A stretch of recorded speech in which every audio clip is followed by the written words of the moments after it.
There we go. Finally. Sorry I'm late. I was having technical difficulties. Good morning, good afternoon, good evening to those of you watching the recording.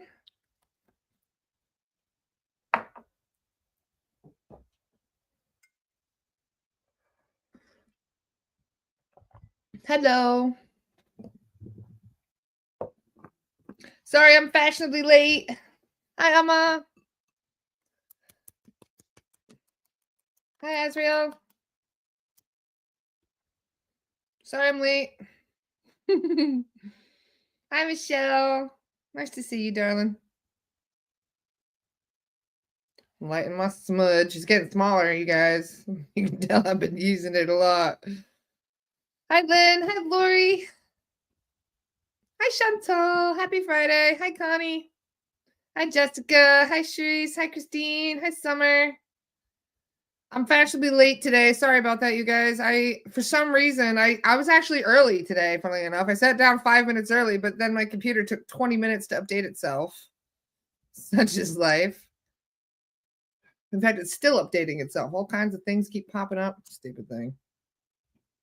Sorry about that. Did you guys sleep well? Anybody feel that X-class solar flare we got?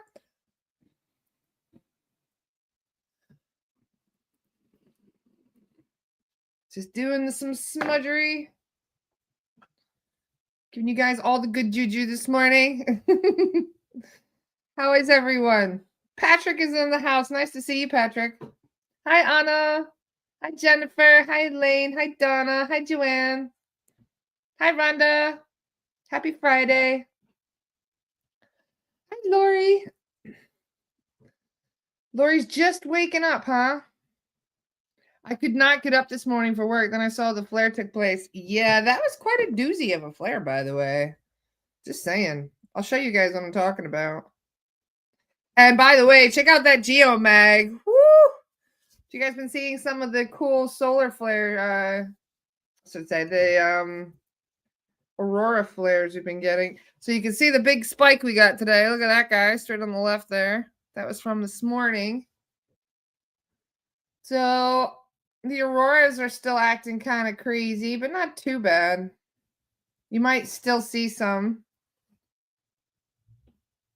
Ooh, there's actually no auroras at all on the entire planet right now, according to this. None. None whatsoever. So who knows? Tia's in the house. Hi, Tia. Nice to see you, darling. Alma says, got me a little grumpy since the X-Flare. Hi, Natalie. Nice to see you, darling. Hi, Matt. So what have you guys been up to? Anybody have anything they want to discuss or any questions they want to chat about today? Anybody got something going on they want to discuss? I'm drinking out of my Dolores Cannon mug today. I miss you, Dolores. Love you. Your advice to do grounding meditations and to walk on grass, dig in the dirt really helped my sleep drunkenness feeling. See, Lynn, there you go. Nice one. You were grounding yourself. Is that why I'm so busy? It's so dizzy. Yes, if you're dizzy, you're ungrounded. In fact, the other day I felt really like woozy, like weird. You know what I mean?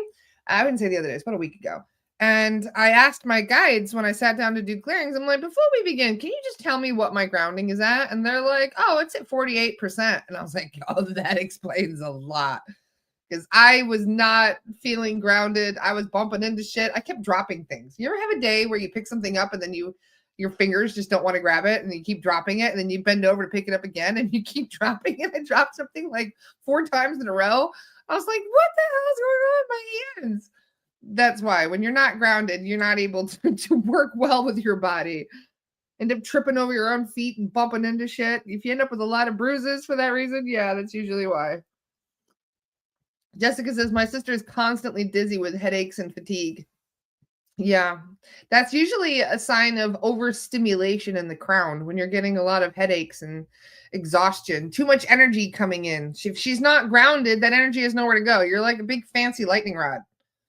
So if the energy has nowhere to go, it's just going to rattle around in your body. causing imbalances and overstimulation. You know, a lot of us think about how our chakras can be like dull, not spinning very well, end up with blockages, but a lot of us don't understand that sometimes your chakras can end up overstimulated. They can end up like you're out of balance because like some of your chakras are spinning like this while some of your others are spinning like this, if you know what I mean.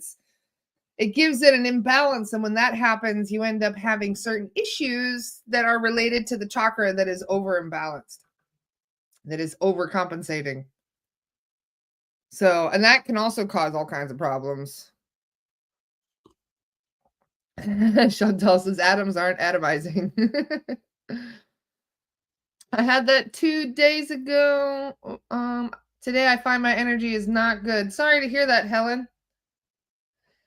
For those of you who feel like your cup is empty right now, the best way to refill the cup is to spend some time in nature. Michelle says, after I walk on my treadmill, I put my feet on my grounding mat and I could feel the electricity leaving my body through my feet. You know what's funny? I went on the treadmill last week. I was doing some jogging and stuff, and my feet were tingling like crazy when I got off. I don't know why, but it felt like they were buzzing. It's like my feet were about to astral project or something. I was like, what is going on? And that's when I realized, yeah, I wasn't wearing enough. The shoes that I was wearing weren't allowing me to ground myself while I was running. So I need to look into I should say pro grounding shoes. I have the sandals, but sneakers would be really good. Cherise has something interesting to say. Should we really be repaying karma? Like we made a contract with people to be a caretaker, so either you or they can learn a lesson or experience something. Should we really get punished for that?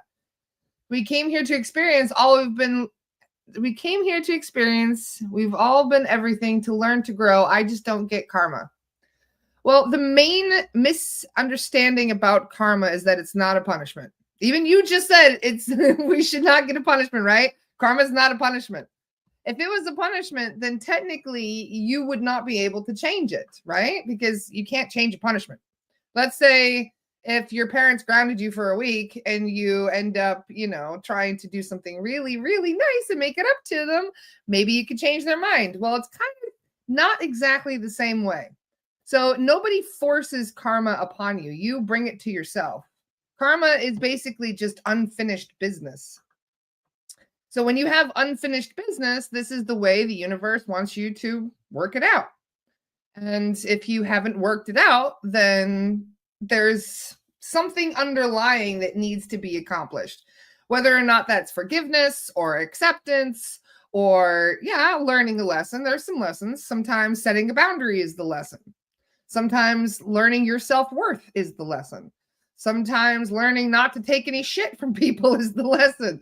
Like there's a lot of different things that karma can kind of be braided up into. You know what I mean? Like it's not like karma is just about lessons, because a lot of times people end up, it's cause and effect, because sometimes you end up creating some scenario that needs to, run its course.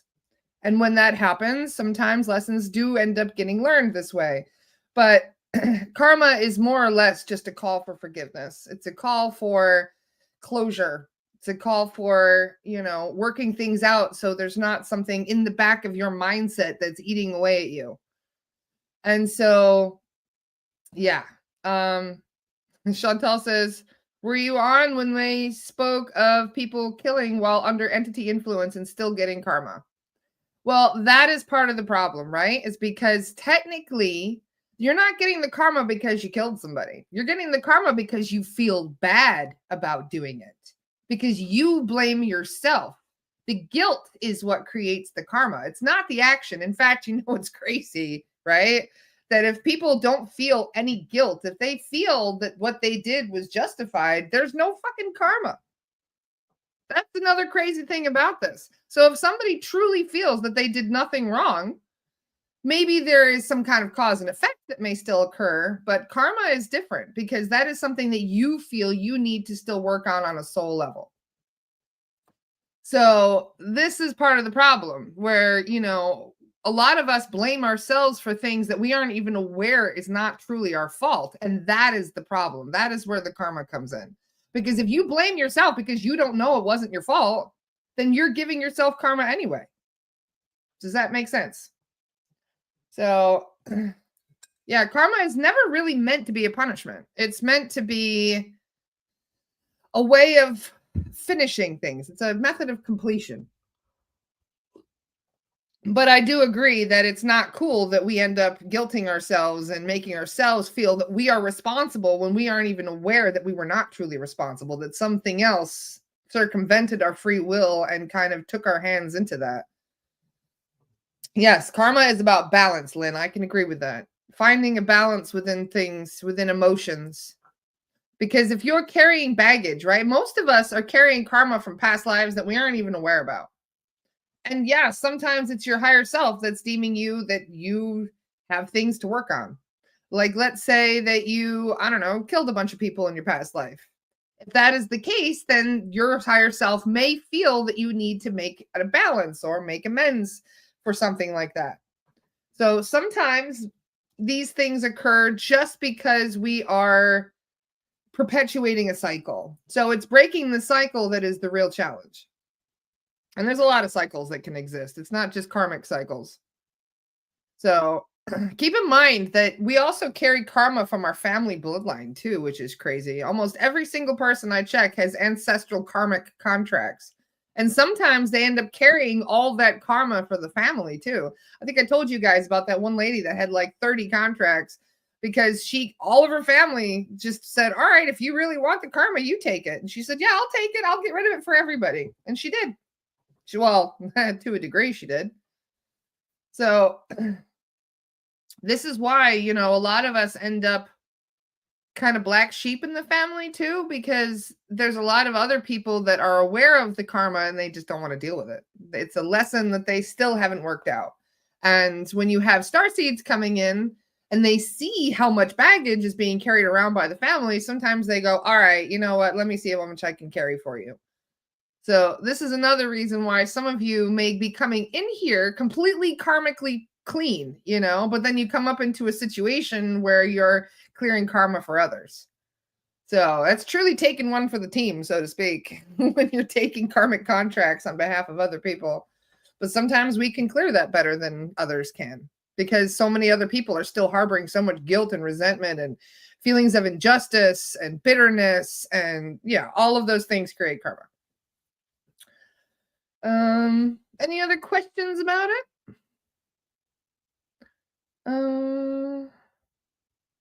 Just reading through the comments, make sure I didn't miss anything.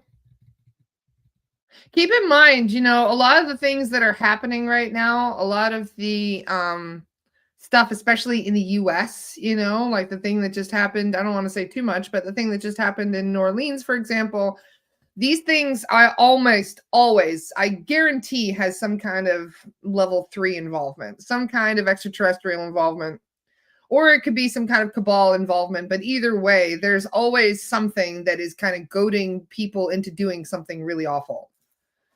So in most cases, it's not us humans that are, on our own deciding, hey, I'm going to do this really awful thing. In most cases, it's an entity that's going, hey, go do the awful thing. So we aren't even aware of that, though. And so that's why the karma falls on us, not them. And because they have no guilt or remorse. Do you think an entity feels bad for killing somebody? Of course not. They don't give a shit. They're happy to do it. At least the level 3s are. Okay, so I think I get it. So my ancestor has karma. Why should I carry and clear that? Can't they reincarnate and sort it out? Well, sometimes they try. Sometimes they try multiple times and they just don't get it. They don't get it right. So if that's the case, sometimes they end up feeling overwhelmed and exhausted and burned out. And that's why sometimes there's a family member will be like, all right, give me the backpack. I'll carry it. I'll get rid of it for you. I'll be the one to go and throw it in the ocean, so to speak.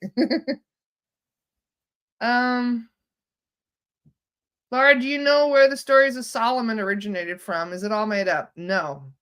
Nothing is all completely made up. Every single legend on Earth has some truth in it. Otherwise, we wouldn't still be accepting it as truth.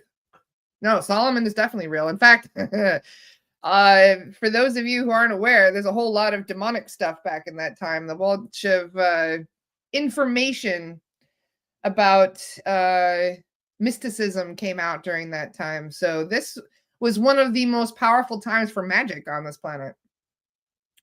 And they used a lot of crystal stuff back then too, just for the record. Lynn says, I had an incredible Akashic Records reading where I was told I married someone in a past life who was of a different faith, and my family didn't approve and wouldn't let me marry him. The reader had no idea that in my life now I married someone who was Jewish, and at the wedding my father stared at the ground the whole ceremony because he disapproved. How crazy is that? See, repeating cycles. This is what we do quite often, you guys. We repeat a lot of cycles because there's always something underlying that we haven't completed or we didn't get closure on. So if you're repeating something, that's probably why. Michelle says, I think we come with the good intentions and then we forget why we came here and screw it all up. Yep, 100%. And it's not always us that are screwing things up, for the record. Like, if you guys have noticed, the last few weeks, I've been kind of frustrated and feeling a little bit down. And the reason for that is because just the game is rigged. The game is rigged in ways that have gotten me extremely frustrated and disappointed. But at the same time, we don't really get to change things. We don't get to cherry pick how we want the universe to be. It just is what it is. So, unfortunately, part of our experience here on Earth and the whole situation with the 3D matrix, it ends up being, so we end up repeating things over and over again when normally we would have a much easier time, as they do on other planets, because they retain so much memory. So we come here with good intentions, especially the starseeds did. And it's frustrating when sometimes, we end up realizing how unfair the game is, but it just is what it is. Matt says there's a lot of demonic stuff now. There's always been a lot of demonic stuff. It's just now we're becoming aware of it. With the thinning of the veil, we're becoming much more aware than we used to be. Octavian says taking drugs open up demons' way to get into one's head. So in most cases, right, an altered perception does invite attention from entities. As somebody who has been a psychonaut, I mean, I've been taking psychedelics since I was 17, and I have no qualms about admitting that. You do have to be very, very careful whenever you're doing any sort of experimentation. Doesn't matter what it is. It could be experimenting with meditation, even without chemical interference, and still need protection. So it doesn't really matter what you're doing, as long as you are trying to connect with spirit, whether or not it is through meditation or whatever it is, any kind of consciousness exploration, then you can be opening yourself up to outside energies, which is one of many reasons why I'm always droning on about psychic protection. I feel like I was ordered to incarnate here, Matt says. Nobody ever forces you to take a body against your will, at least as far as I'm aware anyway, at least coming from the higher realms. Nobody, in fact, it's funny, receiving a body is considered to be a huge deal. There are millions, if not trillions, of souls that are waiting for a body right now. So to have a body, right, it's probably more important to a spirit than anything else, than getting the opportunity to have a body. So when you receive a body, it is a huge blessing to the point where you don't even realize how blessed you are. In fact, there was one case, right, where this lady went for a hypnosis session, and this was Candace Goldman that told me about this, where she basically, right, where she went under. And she didn't really want to be here. Like, she's one of those starseeds that's always saying, like, I want to go home. I want to go home. I want to get out of here. I want to leave Earth. So when she went for her hypnosis session, they didn't know that she had an earthbound attachment. So when she went under hypnosis, they start speaking with this voice. And it was funny because they didn't want to speak. They would say something and they'd be like, no. They give a short answer. And they'd be like, asking a question. No, don't want to answer. And they were like wondering why the higher self was being so difficult. And then they asked the question again, and then it goes, you're just trying to get rid of me. And they were like, what do you mean we're trying to get rid of you? Like, the hypnotist was so confused. And then they said, well, who are you? And they figured out that it was a young man that was attached, right? So they asked, like, what are you doing here? Why are you attached to her body? And he said, well, she didn't want hers. No, it's fine. He said, bodies are prime real estate. She didn't want hers, so I took it. Quote unquote. Bodies are prime real estate. She didn't want hers, so I took it.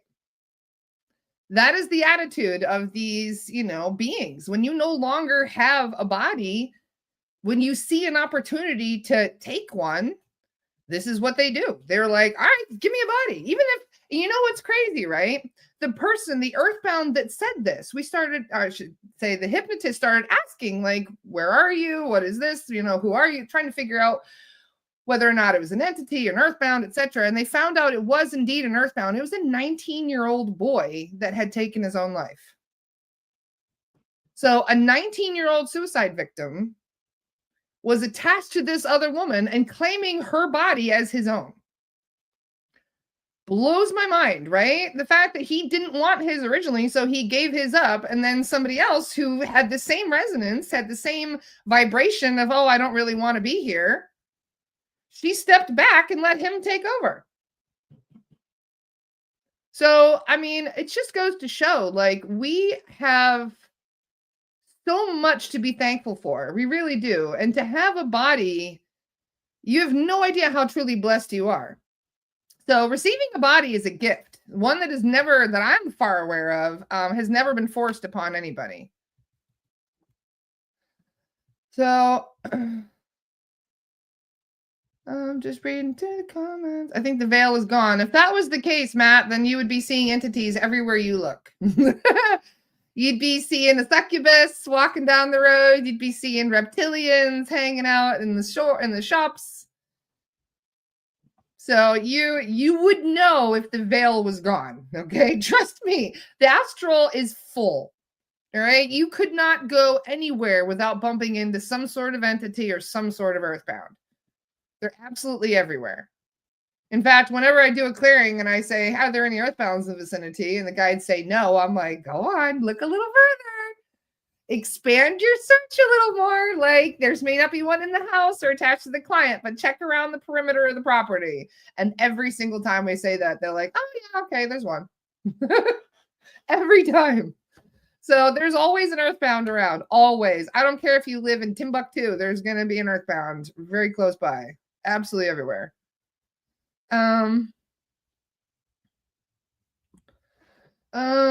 Florina says, why I can't find, I don't belong on this planet. I'm so tired. Florina, that is something that many of us starseeds feel all the time, that we are tired of being here. It is a very difficult planet, and many of us didn't realize how much we were getting ourselves into when we decided to come here. But this is why we all support each other as much as we do, to make the time here easier for ourselves, and also to, help as many people as we can while we're here. Maria says, on a local radio station, they mentioned releasing some sort of extraterrestrial information. Anyone hear that? Made me laugh a bit. It's funny when you see politicians talking about ETs and all of these. To be as well-versed about extraterrestrials, I mean, I literally talk to an ET every day. Every single day, I'm talking to some sort, whether or not it's a Pleiadian or an Arcturian, I'm always talking to some sort of an ET, right? And then you go on the news, and the news is talking about UFOs and all of these things, and it just makes me laugh. Like, they have no idea. We have a lot of attention here, and there's going to be more and more every single day. Like, it's going to keep ramping up as they keep doing this whole soft disclosure thing.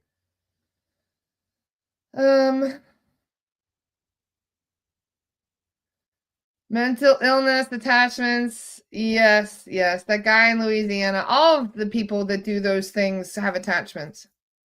All of them, unfortunately. If you guys remember Dr. Palmer, right? Like Dr. Terrence Palmer, if you go on his YouTube channel, you can see other examples of people that were in similar situations. There was somebody called the Kalamazoo Killer. Trying to keep the vibe high today, so I'm not going to talk about this too much. But yeah, the video is quite extreme. If you guys want to see an example of what it's like when you do a clearing on somebody that just did a mass murder, that's the kind of thing you find on people. That was that shadow that I mentioned before. There was a shadow being that was really, really creepy attached to that guy. So yeah, whenever there is something like that, especially if the guy doesn't have any recollection of it or anything like that, like 100% there was some kind of entity forcing his hand.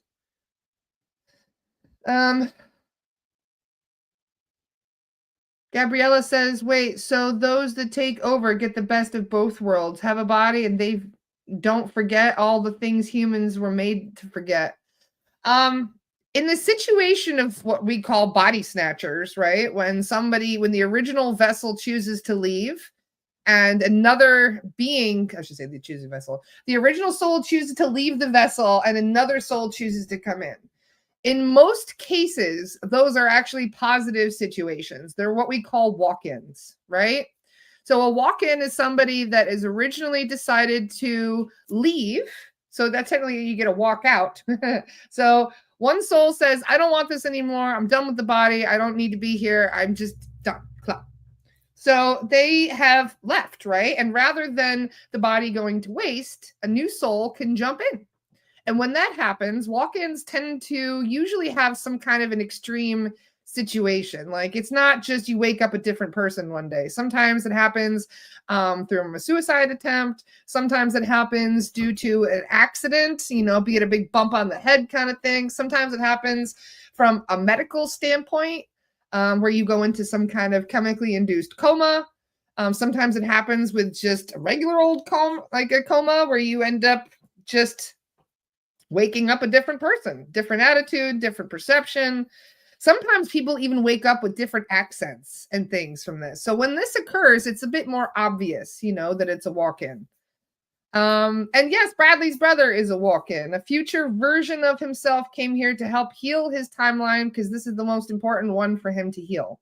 So sometimes when a soul gives up because it's extremely difficult here, sometimes the higher self can even send another version of you to occupy the body in order to complete whatever the mission was. So that is the case for Bradley's brother. Sometimes it's just more cut and dry than that, where they originally just said, look, I'm out of here. I'm done. I don't want to be here anymore. And another soul says, okay, I really would like to come in and help. I'd like to do some positive things, blah, blah, blah. So sometimes it's a completely different soul that comes in. But either way, it's you're a vessel. This is the thing. Your physical body is like a house. And if you decide to move out, somebody is going to move in. So, and yeah, there are contracts involved with this. There are always contracts involved with everything. So it's an agreement that is made. So keep in mind, right, that entities can do this too. Keep in mind that sometimes when you have an extreme case, like look at the ice truck killer, it's just a random, there's this Iceman. That's right. His name is Iceman, right? So this guy says that when he was young, both of his parents would abuse him very, very badly. And when that occurred, one day it got so bad that the original soul checked out. It left.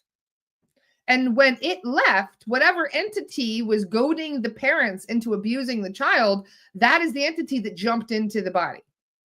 And he said that after that day, he started having, rather than being afraid, he lost his fear. He was no longer afraid, but he was angry. He was bitter and he wanted to hurt people. So it turned him into a serial killer. And if you go back, like I asked the guides about this one time, I was like, can you just give me an example like about this? And then I mentioned this person and they said, oh, he left. That's the original soul checked out when he was a child. And I was like, that's actually a thing where the children will leave? And they said, yeah, if a child is being badly abused enough, the original soul will leave. And whatever is affecting the parent that is doing that, or whoever it is that's doing that, they could then jump in when they see the original soul is leaving. So it's, Yeah, this is why sometimes you end up seeing children that are so dark that it's almost like they've been corrupted. It's like some people will say, well, they were born wrong. But no, in most cases, they're not. They were, I mean, sometimes it can happen that way, where an entity can jump in a vacant body, an NPC body. But yeah, this is like an extreme form of we call them dark walk-ins, or at least that's what I've been calling them. The dark walk-ins are when an entity takes over a body. Yeah, Michelle says they call those kids bad seeds. Yes, I've heard that as well. So, but they're technically, like I said, they're like a living, breathing, walking entity. I had a friend of mine who, not too long ago, right? This was something that got me really emotional. So one of my friends decided that he was going to start dating this girl. He met her online on some online dating site and they started talking. And the next thing you know, he moved out of state to go and stay with her. He left everything. He left his job. He left his kids. He left everything. He just vacated the state, just moved. And we were acting like this is very strange for him because he would never, this is so out of character. So we went and did a check on him, right? And he had a spell on him. He had some crazy witchcraft on him. So he was not sovereign. He did not have really even a choice much in the matter. So get this, right? So I went to do another clearing on him later to make sure that the clearing took place. And he was even worse. He had even worse spells on him. He had his heart in a box and a toad down his throat. There was some really weird black magic attached to him. So I was like, all right, I don't think this is going to work. I'm going to clear the person that's doing this stuff to him. Right. So obviously, if I keep clearing him, it's not going to make an effect because the person that's doing this to him is the real problem. Right. So I went to clear her. And the reason I'm telling you this story right now is because she could not be cleared. And when I asked the guides, I'm like, what do you mean she can't be cleared? They said the original soul left. She's not there. She left. It's an entity that is now occupying her body. So if we were to clear her, there would be no vessel and she'd be dead. So there'd be nobody in the vessel to occupy it. So they originally took her over to the point where the original soul said, fuck this, and left. And the entities are like, thanks for the house. And they get to keep it.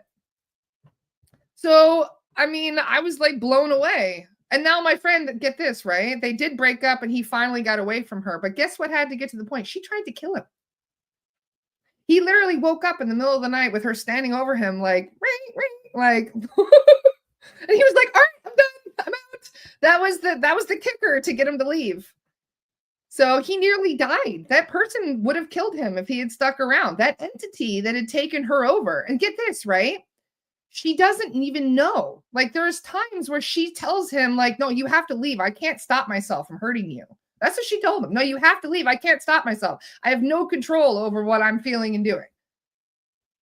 So it makes you wonder, like, I don't think the entity knew that it wasn't her, if you know what I mean. It's almost like when the original soul chose to leave, it's almost like the entity confusing itself into thinking it's the original soul, if you know what I mean. It's almost like they start to believe it themselves.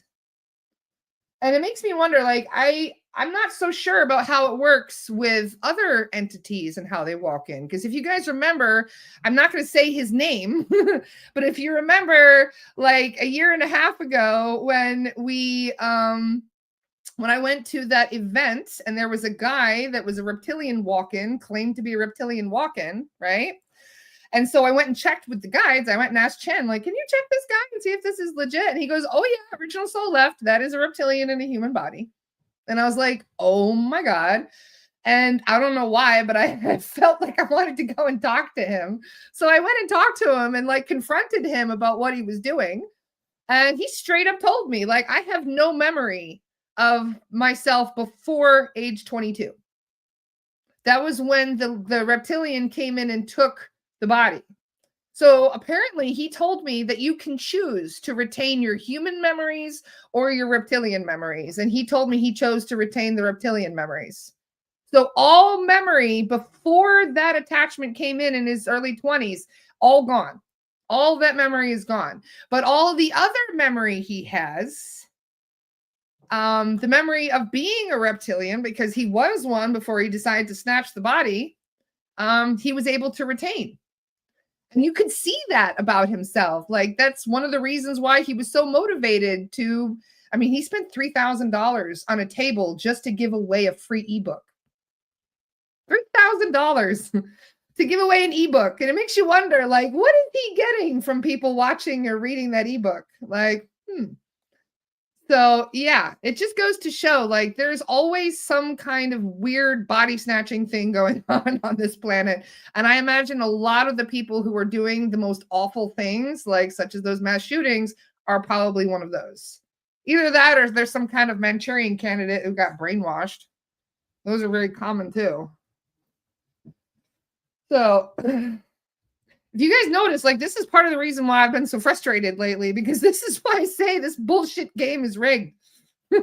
Trying to be positive. I'm trying to, be more focused on solutions rather than problems. But man, there's a lot of problems. Whew.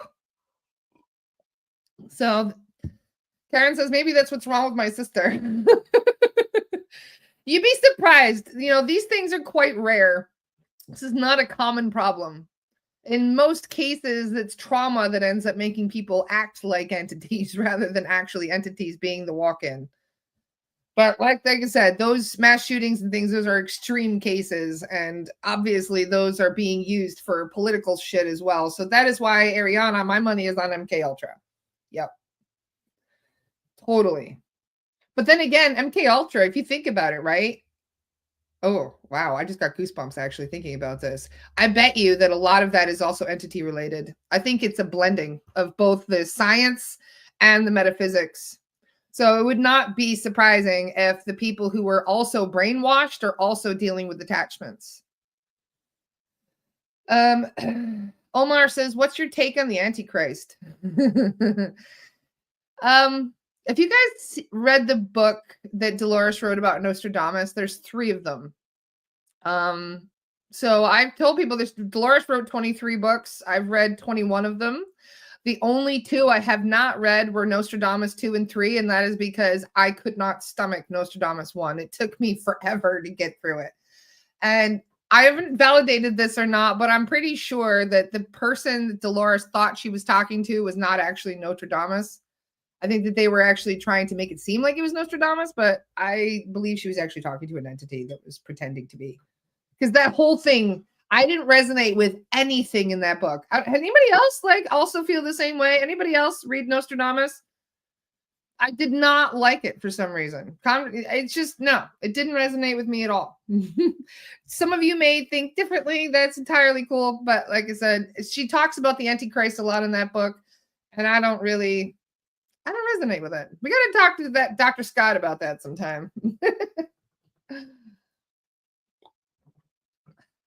So I believe there's a lot of prophecies that they're trying to manifest. And I would not be surprised if that's a prophecy they're trying to manifest.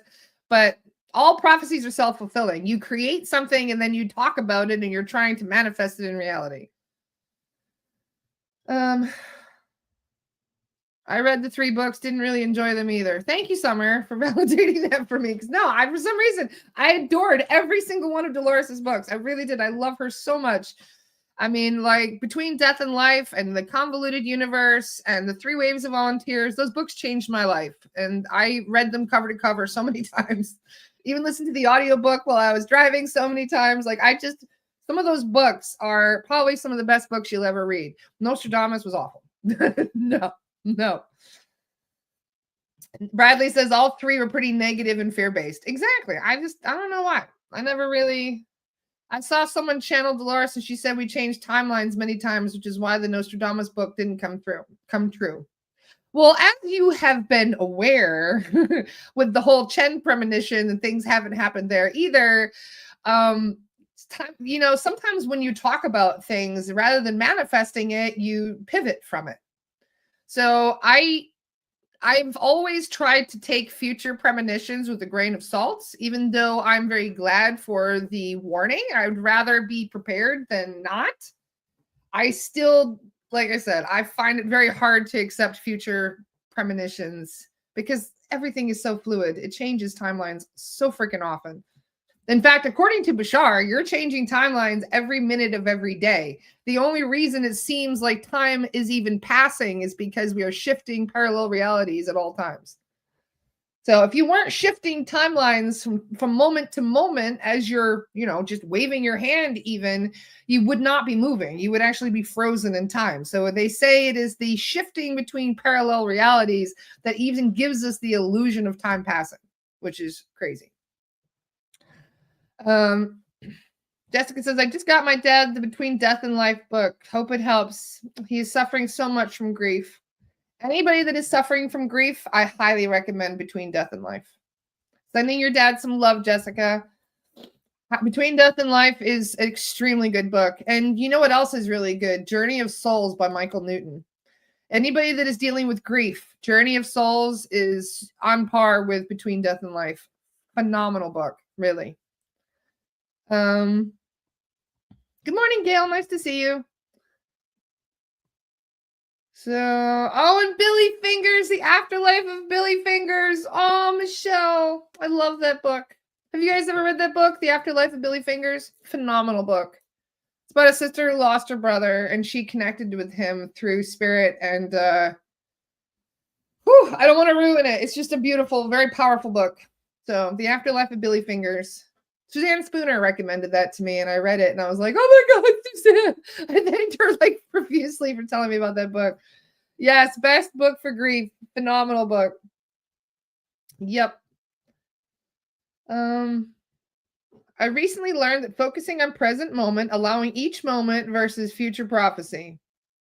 Well, this is what we say, you just need to focus on the future you want to attract rather than the ones they're trying to tell us that we're going to deal with, If it's the future you don't want, you just say no.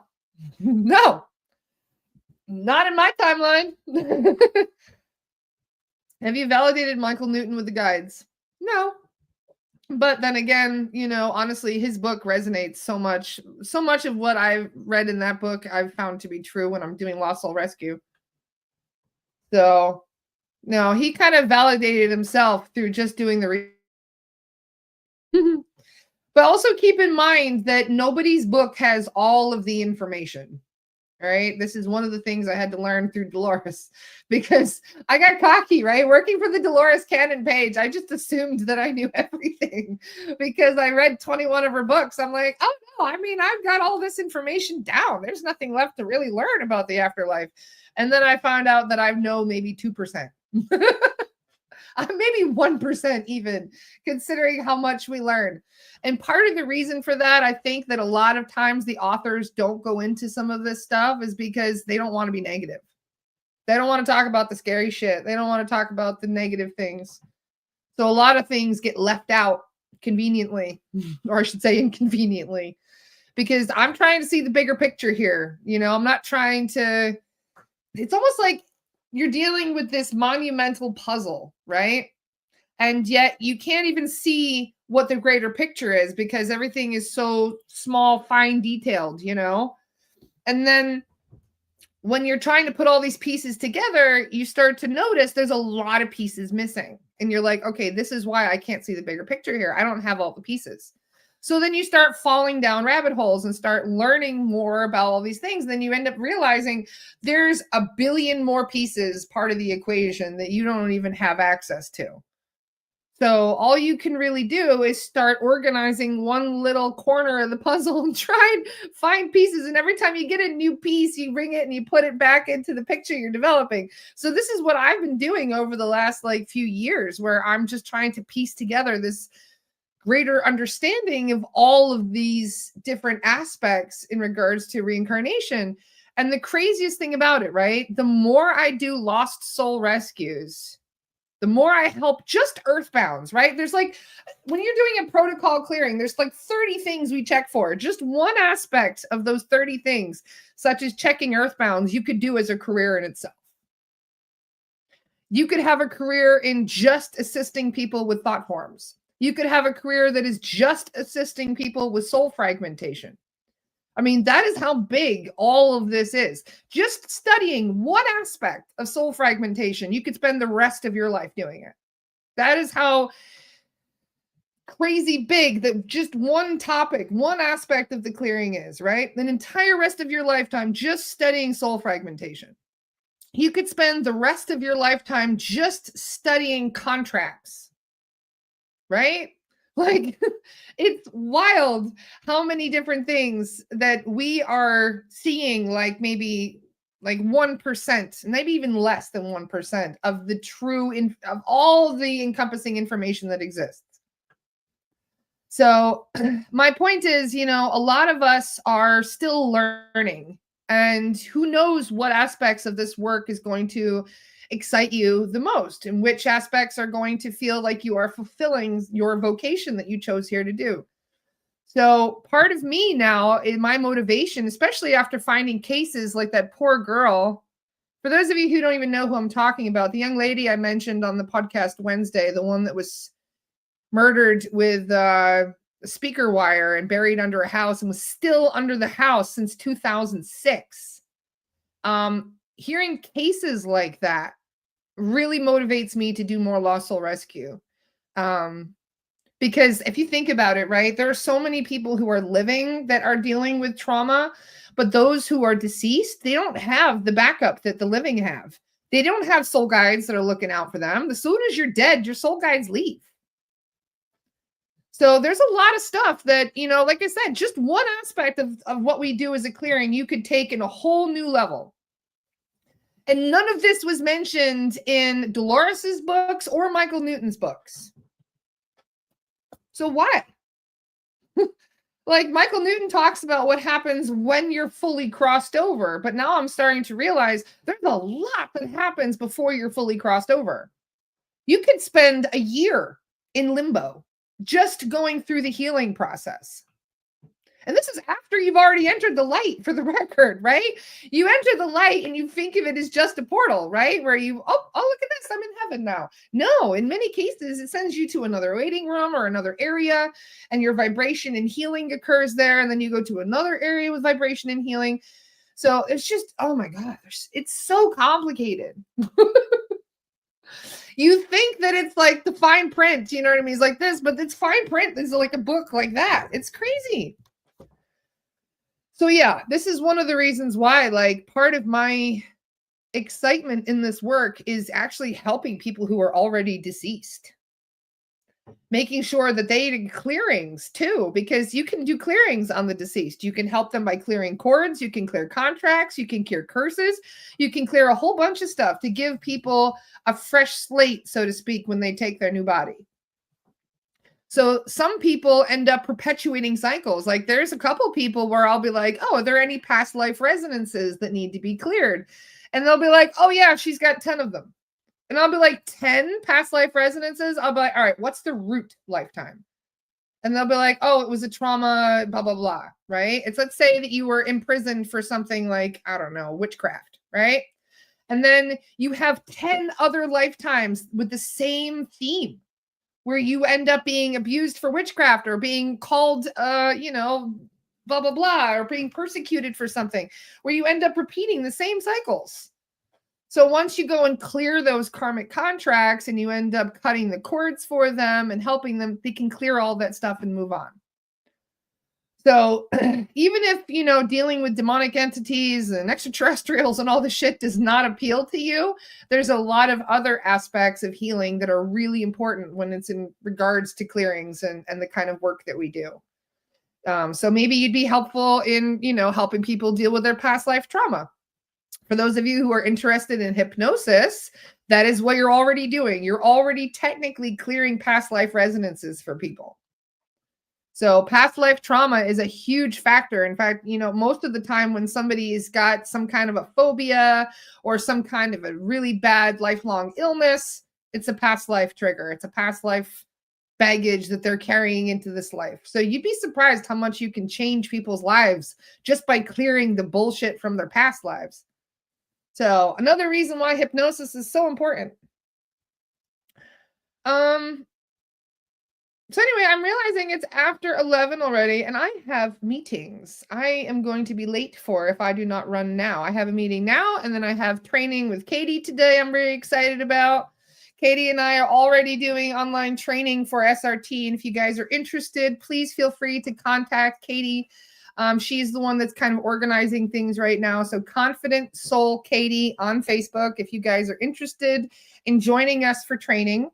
We are training mediums, we're training facilitators, and we're also, like I said, if you guys want help with the mediumship or anything else, feel free to reach out, because we are also going to be assisting mediumship training and psychic protection training as well. I'm going to be running a psychic protection course within the next week or two. I have to talk with Christopher about the date.